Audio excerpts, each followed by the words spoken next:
Start करें। बिस्मिल्लाह बिस्मिल्लाह रहमान रहीम। शुक्रिया आप सब लोगों का यहाँ तशरीफ़ आवरी का। जैसा कि आपके इल्म में है कि बीआरटी और ट्रांसपोर्ट पे गवर्नमेंट ऑफ सिंध के मुख्तलिफ प्रोजेक्ट्स यहाँ पे ऑन गोइंग हैं और इस वक्त हम जिस साइट ऑफिस में खड़े हैं ये पहले ऑरेंज लाइन कहलाती थी, अब अब्दुल सत्तार ईदी साहब के नाम पर इस बस सर्विस को रखा गया है। कराची को ट्रांसपोर्ट का मसला जो है वो देरीना मसला है और इस पे हमेशा सिंध गवर्नमेंट पे क्रिटिसिज्म होता रहा है। पाकिस्तान पीपल्स पार्टी की लीडरशिप जिसमें चेयरमैन बिलावल भुट्टो ज़रदारी साहब, प्रेसिडेंट आसिफ अली ज़रदारी साहब और चीफ मिनिस्टर सिंध सैयद मुराद अली शाह साहब का कि ये सख्ती से हिदायत हैं, और सख्ती से नहीं मतलब बहुत सख्ती से हिदायत हैं कि हर हाल में जो ट्रांसपोर्ट का निज़ाम है कराची में उसको अपग्रेड किया जाए, बेहतर किया जाए। और हमें एहसास है कि जिस तरह जो इस वक्त मौजूदा ट्रांसपोर्ट निज़ाम है जो कि ना ही इस काबिल है कि पब्लिक उस पर सफ़र कर सके और पब्लिक के लिए एक इशू, बहुत ही एक बड़ा इशू है। इन सब चीज़ों को मद्देनज़र रखते हुए सिंध गवर्नमेंट ने इस पर काम शुरू किया था चंद साल पहले और काफ़ी बेहतर काम हुआ है। इस एतबार में मुख्तलिफ ट्रांसपोर्ट मिनिस्टर साहिबान रहे हैं, उन्होंने बड़ी मेहनत की है। अब हमें लीडरशिप की तरफ से ये बहुत सख्ती से हिदायत है कि जी हर हाल में जो काम महीनों में होने हैं उनको दिनों में कंप्लीट करें, जो पहले सालों में होते थे उनको महीनों में कंप्लीट करें। तो इस वक्त ऑरेंज लाइन की जो अभी हम ब्रीफिंग लेकर आए हैं और कल मैंने मीटिंग की थी, उससे एक दिन पहले मैंने रेड लाइन की मीटिंग भी की थी। कल ऑरेंज लाइन के ऊपर पूरी हमारी ब्रीफिंग थी, मीटिंग की थी और आज मैंने कहा कि हम इसको विज़िट करते हैं। और यहाँ पे विज़िट करने के बाद कल जैसे आज काफ़ी न्यूज़पेपर में छपा, मैंने हमारे गवर्नमेंट ऑफ सिंध को ये टारगेट दिया था ट्रांसपोर्ट डिपार्टमेंट को कि मुझे 1 महीने के अंदर ये जो ऑरेंज लाइन और अब जो अब्दुल सत्तार ईदी साहब के नाम पर रखा गया है इसको कंप्लीट करना है। और आज भी मेरी यहाँ पे जो मीटिंग हुई है इस प्रोजेक्ट पे 4 मुख्तलिफ कॉन्ट्रैक्टर्स काम कर रहे हैं डिफरेंट पोर्शंस का। उनको मैंने जो टारगेट दिया है, अब ये जो मैं टारगेट्स दे रहा हूँ बराए मेहरबानी कुछ मीडिया के चैनल उनको फिर वो उन डेट्स को पकड़ के फिर वो रन डाउन चलवाते हैं। तो मेरी गुजारिश होगी कि ये टारगेट इट इज़ बिटवीन मेरे और गवर्नमेंट डिपार्टमेंट्स हैं जो हैं और जो कॉन्ट्रैक्टर उनके बीच में है। तो मैं सिर्फ आवाम को हर चीज़ बता रहा हूँ जो कि मेरी इनसे गुफ्तगू हुई है। जो पब्लिक को टारगेट देना है वो मैं बाद में देता हूँ। तो इनको मैंने टारगेट दिया कि 30 मई तक तमाम सिविल वर्क, इलेक्ट्रिकल वर्क वो कंप्लीट किया जाए। ये project 100% funded by Sindh government है और इसकी कुल लागत जो है वो 4.2 बिलियन है। और इस प्रोजेक्ट में फेडरल गवर्नमेंट ने कंपनी बनाई थी SIDCL, वो उसको लुक आफ्टर कर रही है। नेस्पाक इसके जो हैं वो कंसल्टेंट हैं। बसेस SIDCL ने मंगवा दी हैं जो कि रास्ते में हैं, जो कि चंद दिनों में इंशाल्लाह ताला हम उनसे क्लोज लिजान में हैं कि वो भी कराची में पहुंच जाएंगी। इस ट्रैक पे टोटल फ़िलहाल 20 बसेस चलनी है और ये औरंगी टाउन के जो रहायशी लोग हैं उनकी सहूलियत के लिए बनाई गई है। तो मैंने जो उनको टारगेट दिया वो दिया है 30 मई का कि आप सिविल वर्क कंप्लीट करें। इस बीच में बसेस भी पहुंच जाएंगी। मुझे पता है कि टेक्निकली फिर एटलीस्ट कोई हफ्ता चाहिए होगा उनको चेक करने के लिए, टेस्ट ड्राइव्स होती हैं उसके लिए, और जो भी इंस्ट्रूमेंट्स यहाँ लगे हुए हैं उनको कि सही तरीके से वो काम कर सकें, कोई इसमें प्रॉब्लम ना हो। तो जो मैंने कल डेट दी थी 1 महीने की, उस पर इंशाल्लाह ताला वो मैंने डेट दी थी अपने डिपार्टमेंट को। मेरी कोशिश ये होगी कि उसी डेट में या उससे पहले हम इसको कंप्लीट करें और ऑपरेशनल करें। कोशिश मेरी पूरी होगी। इसमें चंद दिनों का फ़र्क हो सकता है, लेकिन इंशाल्लाह ताला वो हम होने नहीं देंगे। और मैंने यहाँ पे सबको हिदायत की है, जो हमारा जो ट्रांसपोर्ट डिपार्टमेंट के दोस्त हैं, कुछ ऑफिसर्स को मैंने ये हिदायत की कि आप लोग रहेंगे ही यहाँ आज से, और आज से काम इनके सारे शुरू होंगे। जो भी रहते हुए काम है यहाँ कैंप करके इनके मैं बिस्तरे शिस्तरे यहाँ पे अरेंज कर रहा हूँ। ट्रांसपोर्ट के हमारे जो ऑफिसर्स हैं वो यहाँ रहेंगे यहाँ पे। मैं हफ्ते में 3 दफ़ा इसको विज़िट करूँगा ताकि मैं खुद उस प्रोग्रेस को पर्सनली मॉनिटर कर सकूँ, और इसी तरीके से हम इस प्रोजेक्ट को पब्लिक के लिए फ़ौरन ओपन कर सकें। बसेस और ऑपरेशन की लागत सिंध गवर्नमेंट देगी विभाग। जो भी इसमें बसेस और ऑपरेशन होगा उसकी लागत जो है वो 100% सिंध गवर्नमेंट भर रही है, और ये आवाम के लिए ये प्रोजेक्ट है। तो इस पे हम इस प्रोजेक्ट पे वॉर फुटिंग पे काम कर रहे हैं, जैसे रूटीन में काम होता है। मैंने इनको ये भी कहा कि अगर गवर्नमेंट लेवल पे कोई समरी अप्रूव करवानी है या कोई भी डॉक्यूमेंट मूव होना है, तो सेक्रेटरी से लेकर चीफ मिनिस्टर तक अगर कोई रूटीन की समरी में कोई हफ्ता लगता है या 10 दिन लगते हैं तो वो सेम डे होगी। हर फाइल पर फ्लैग होगा मोस्ट अर्जेंट का। जितने भी बीआरटी के या ट्रांसपोर्ट के जितने भी प्रोजेक्ट चल रहे हैं कराची में, हर प्रोजेक्ट पे अब जो भी टैग होंगे वो होंगे फास्ट ट्रैक के और मोस्ट अर्जेंट के। और हमारी ये कोशिश होगी कि सेम डे अप्रूवल गवर्नमेंट की तरफ से इनको 100% सिंध गवर्नमेंट की तरफ से इनको सहूलत फराम होगी। पीपल्स पार्टी की लीडरशिप के कहने पे और चीफ मिनिस्टर सिंध के कहने पे अब ये जितने काम प्रोजेक्ट कराची में इंशाल्लाह ताला होंगे वो सारे वॉर फुटिंग होंगे, और वो मीडिया को भी नजर आएंगे और पब्लिक को भी नजर आएंगे। पब्लिक भी देखेगी कि ये नहीं कि कोई किसी प्रोजेक्ट में अगर कहीं पे वो पाइलिंग हो गई तो फिर उसके 1 महीने के बाद फिर वो खड्डे भरे जा रहे हैं, फिर 1 महीने के बाद जो कोई और चीज़ हो रही है। हर चीज़ अब डे टू डे बेसिस पे हम लोग प्रोग्रेस एक दूसरे से सारे शेयर करेंगे। और अगर मीडिया को भी चाहिए तो मीडिया को भी हम डे टू डे बेसिस पे वो प्रोग्रेस शो कर सकते हैं, क्योंकि हमारा मिशन यही है कि हर हाल में कराची का जो देरीना मसला है ट्रांसपोर्ट, उसको वॉर फुटिंग पे हल करें। शकील साहब ये बताइएगा कि ऑरेंज लाइन का जो अभी मंसूबा शुरू हो चुका है, काम कितना हो चुका है, कितना बाकी है, और 30 मई तक आप श्योरिटी से कह रहे हैं कि मुकम्मल हो जाएगा? देखिए जी, मैंने बात आपने थोड़ी देख लेते उसको। मैंने 30 मई तक का टारगेट दिया है। यहाँ पे 4 कॉन्ट्रैक्टर्स काम कर रहे हैं, चारों को कि 100% जो है वो काम आपने कंप्लीट करना है। वो कॉन्ट्रैक्टर साहबान बैठ भी रहे हैं, सुन भी रहे हैं। मैंने कहा अभी से आप अपने कपड़े सब मंगवाएं, सब अपने बिस्तरे मंगवाएं, और अभी 30 मई तक यहाँ से कोई ना बाहर जाएगा, प्रोजेक्ट कंप्लीट होगा। और कुछ चीज़ें जो कि इन्होंने बाहर से इंपोर्ट के ऑर्डर दिए हैं वो शिपमेंट में हैं, उसमें 2-4 दिन ऊपर हो सकते हैं, लेकिन मेरी तरफ से जो टारगेट इनको वो 30 मई का ही है। उसके बाद मैंने कहा कि मैक्सिमम 1 हफ्ता चाहिए होगा इनको टेस्टिंग के लिए, टेस्ट रन डाउन के लिए। तो उसमें मतलब जो मैंने कल अगर 1 महीने की बात की, तो मैं आज इस पर इंशाल्लाह ताला वो अब मेरी जिम्मेदारी है कि मैं किस तरह 1 महीने में इनसे पूरा करवाऊँ।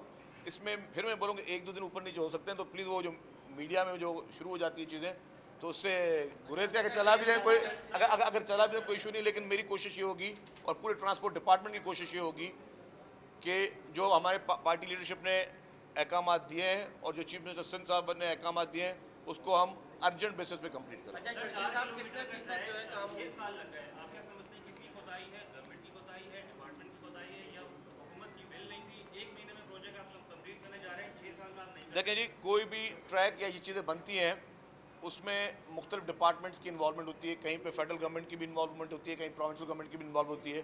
जब आप किसी राइट ऑफ वे के लिए जाते हैं, किसी रास्ते के लिए जाते हैं, कहीं पे इलेक्ट्रिक पोल्स होते हैं, अब वो उसके लिए आपको के इलेक्ट्रिक को रब्ता करना है। कहीं पे अंडरग्राउंड जो है वो वाटर की लाइंस होती हैं, वाटर बोर्ड की, कहीं पे PTCL के कोई लाइंस होती है। तो मुख्तलिफ एजेंसीज से गवर्नमेंट की आपको डील करना होता है। डेफिनेट डिले हुआ है, लेकिन हमारे प्रीवियसली जितने मिनिस्टर्स थे उन्होंने दिल से मेहनत से ये सारा काम किया। इससे पहले अवैस शाह साहब थे, उससे पहले नासिर शाह साहब थे, उन सब ने बड़ी मेहनत से काम किया है। लेकिन अब इंशाल्लाह ताला हमारी ये प्रायोरिटी है कि इसको फास्ट ट्रैक पे डे टू डे बेसिस पे इन चीज़ों को स्टार्ट अच्छा करें। शर्जील साहब ये बताइएगा कितने फीसद आप काम कितने फीसद को ब्रीफिंग दी गई थी, कहा गया था 98%। जी मुझे जी कल बताया गया था 98% काम कंप्लीट हुआ है, और मैंने जो अभी बातचीत की है ठीक है, लेकिन जो भी काम रहते हैं वो बस मैंने जो टाइम दिया 3 हफ्ते के अंदर इंशाल्लाह ताला वो प्रोग्रेस हमें मिलेगी। टोटल कितना इस पे खर्चा आ चुका है, इस वक्त तक कितना खर्चा हो चुका है और कितना मजीद आना है? टोटल प्रोजेक्ट का कितने का इस वक्त कितना हद तक पहुंच चुका है? देखें जी, इसके मुख्तलिफ कंपोनेंट्स हैं। बसेस के लिए अलग पैसे रखे गए हैं, इनका जो ITS सिस्टम होता है जो उसको पूरा चलाता है उसके लिए अलग पैसे हैं, ऑपरेशन एंड मेंटेनेंस कॉस्ट, उसमें 3 साल की ऑपरेशन एंड मेंटेनेंस कॉस्ट भी है कि हम लोग वैसे शुरू में करते क्या था कि प्रोजेक्ट शुरू कर दिया और फिर ऑपरेशन और मेंटेनेंस के पैसे रखते नहीं थे, तो वो भी इसमें इंक्लूड है, जिसमें मैंने बताया कि 4.290 बिलियन जो है वो भी टोटल कॉस्ट है।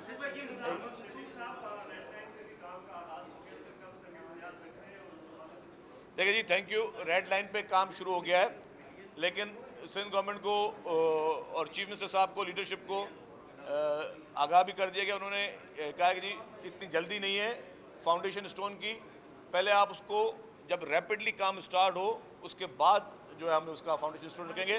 वो भी एक मतलब मैं समझता हूँ कि उसमें भी कुछ इशूज़ है। मैंने उसकी मीटिंग रखी हुई है वेडनेसडे को, रेड लाइन की, तो वेडनेसडे को मीटिंग रखी हुई है हमने रेड लाइन की, और वो रेड लाइन जो है उसमें 85% फंडिंग जो है वो एशियन डेवलपमेंट बैंक की है, 15% उसमें सिंध गवर्नमेंट की फंडिंग है। सारा वो लोन पे काम हो रहा है, लेकिन वो काम बहुत बड़ा काम है, अच्छा काम है, और उससे भी कराची के शहरों को एक बहुत बड़ा बूस्ट मिलेगा। उसमें टाइम लगेगा अभी, लेकिन ग्रीन लाइन आपकी फेडरल गवर्नमेंट की फुल फंडिंग से बनी है, उसका भी एक सिर्फ पोर्शन ग्रीन लाइन का रहता है, और उसको भी हम उनसे परसू कर रहे हैं। वो भी SIDCL ही देख रही है उसको। ऑरेंज लाइन आपकी ये कंप्लीट हो रही है। 220 बसें जो हैं 240 बसेस जो हैं वो पहुंचने वाली हैं कराची में। उसकी भी कल हमने मीटिंग की है। वो NRTC को काम दिया हुआ, NRTC वाले आके वो काम कर रहे हैं, तो सबसे राब्ते में और डे टू डे बेसिस पर राब्ते हैं। सर ये बताएगा कि 240 बसों की डेट बता दें कब तक आएगी, कौन सी बसें?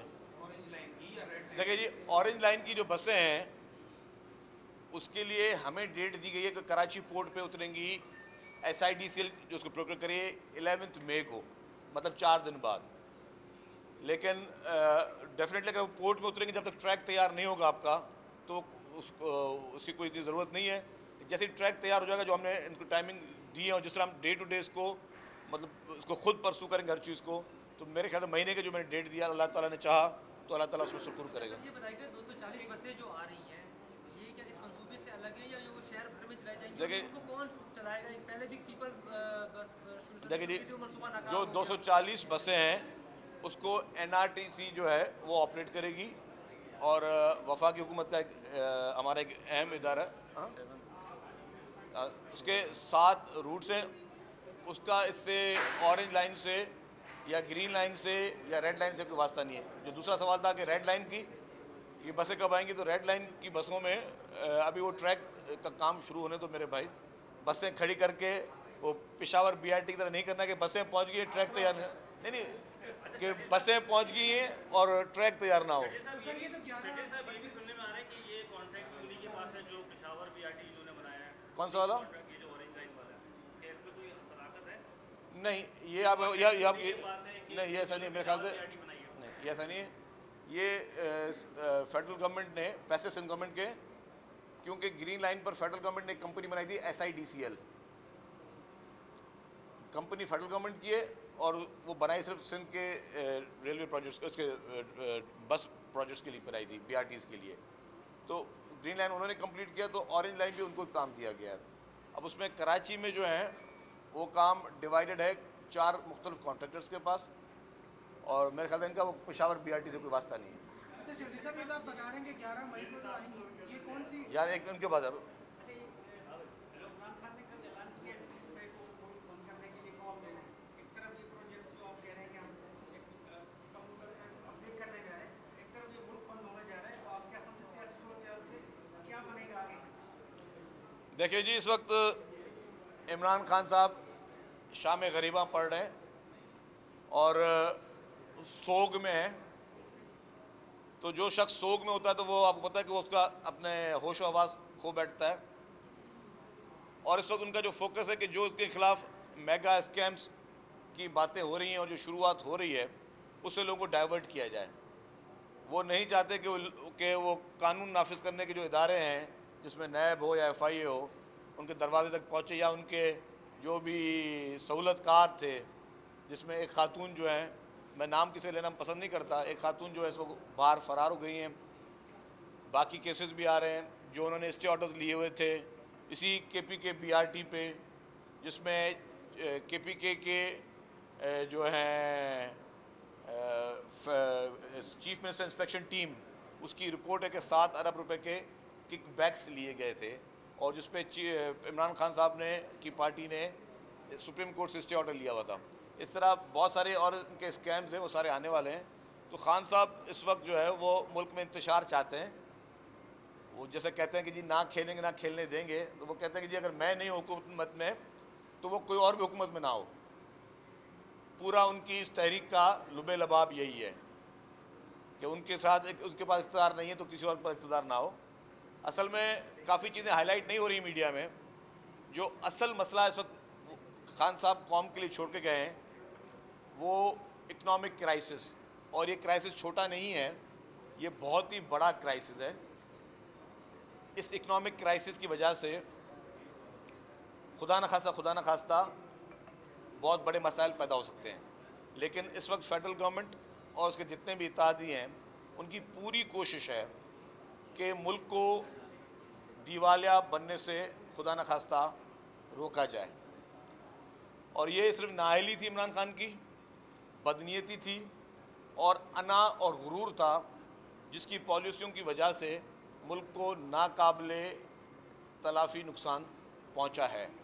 उसको रिवाइव करने की कोशिश कर रहे हैं।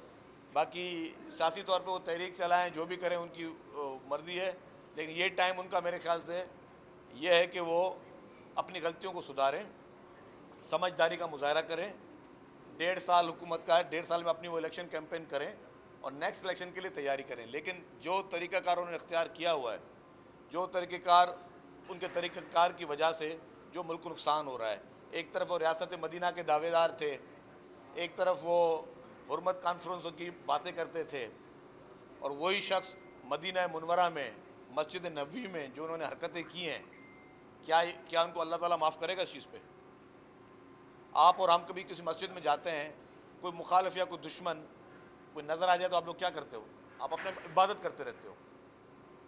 कभी किसी ने मुझे पाकिस्तान में, पूरी दुनिया में मुझे एक मिसाल बता दें कि किसी ने मस्जिद पाक में, हमारे लिए सारी मस्जिदें, सब मस्जिद अल्लाह का घर होती हैं, लेकिन ख़ास तौर पर मस्जिद नबवी में जो प्री प्लान करके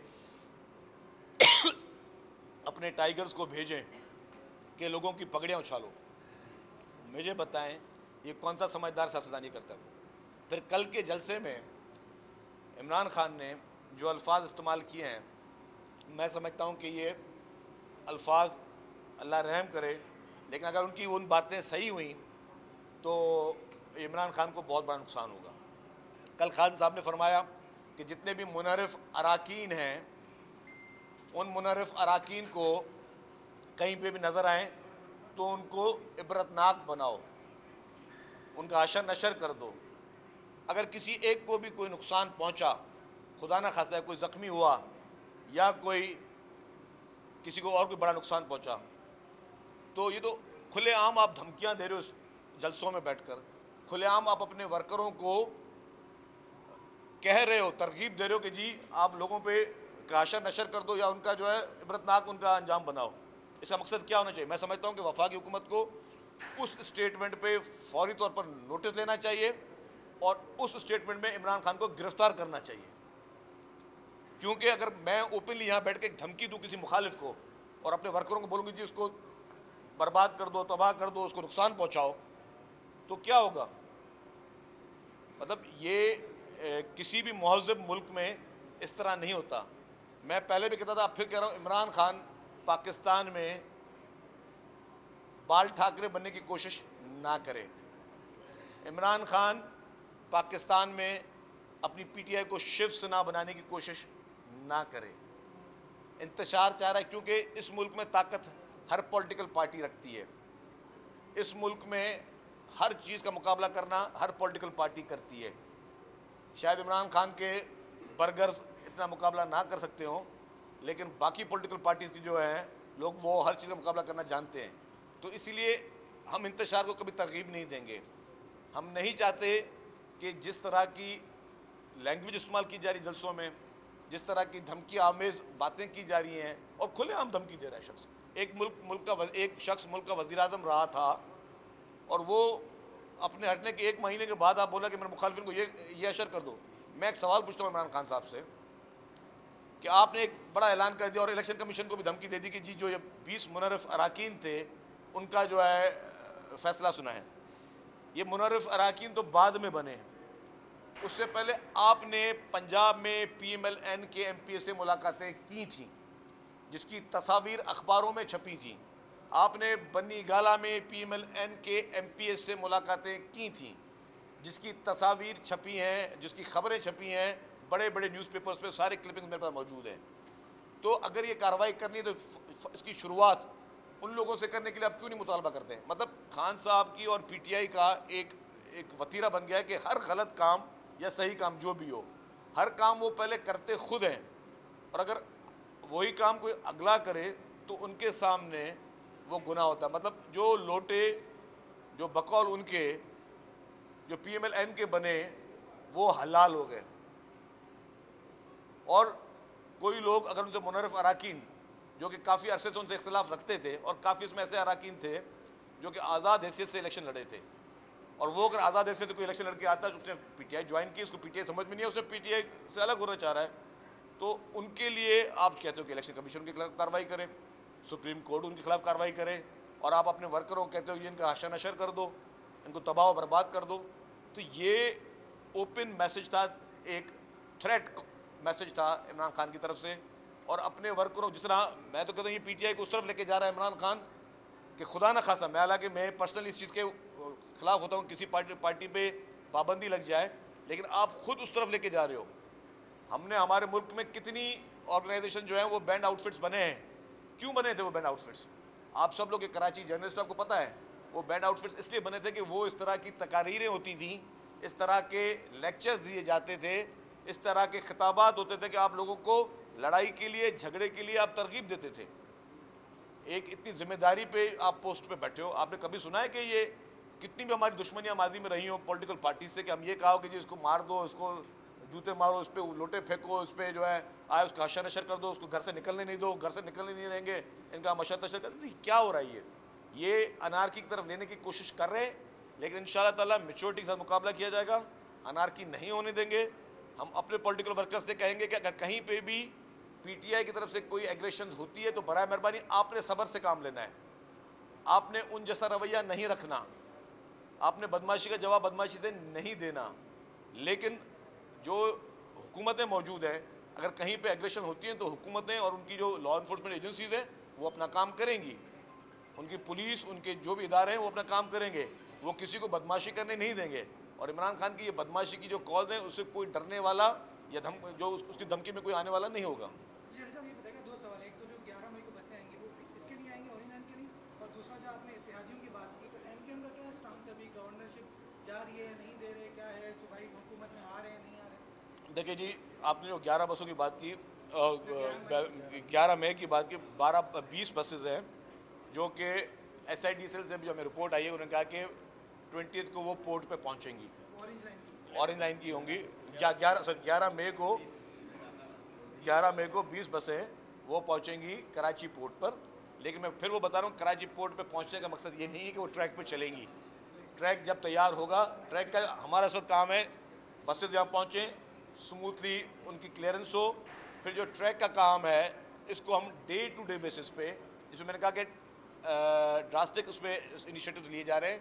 यहाँ पे हमारे सिंध ट्रांसपोर्ट अथॉरिटी के और मास ट्रांसपोर्ट अथॉरिटी के और सिंध ट्रांसपोर्ट डिपार्टमेंट के लोग, उनको हम यहाँ कैंप करवा रहे हैं। वो यहाँ रहेंगे जब तक ये प्रोजेक्ट कंप्लीट नहीं हो जाता, क्योंकि हमें पता अगर हम घर जाएंगे तो फिर कॉन्ट्रैक्टर भी घर जाएगा। अगर हम लोग यहाँ मौजूद होंगे तो कॉन्ट्रैक्टर भी यहाँ मौजूद होंगे और काम भी दिन रात होगा। MKM का गवर्नर क्या इत्तेहादी है? देखिए जी, एमक्यूएम ने नाम दिए हैं गवर्नर के लिए फेडरल गवर्नमेंट को, और जो फेडरल गवर्नमेंट फैसला करेगी एमक्यूएम के मुशावरत के साथ ही करेगी, तो उसका इंतजार आप भी कर रहे हैं, मैं भी कर रहा हूँ। अच्छा ये बताइए संजय साहब, सिंध में पानी की बहुत ज़्यादा किल्लत है, सिंध के लोग परेशान हैं। अभी तो फेडरल में भी आपकी गवर्नमेंट है, तो सिंध के लोगों को कब पानी मिलेगा? इस वक्त तो सिंध बहुत ज़्यादा परेशान है। देखें जी, आपकी बात बिल्कुल दुरुस्त है। सिंध में पानी की किल्लत नहीं, बहरान है और शदीद बहरान है। और आज ही चीफ मिनिस्टर साहब ने सखर पे मीटिंग रखी है,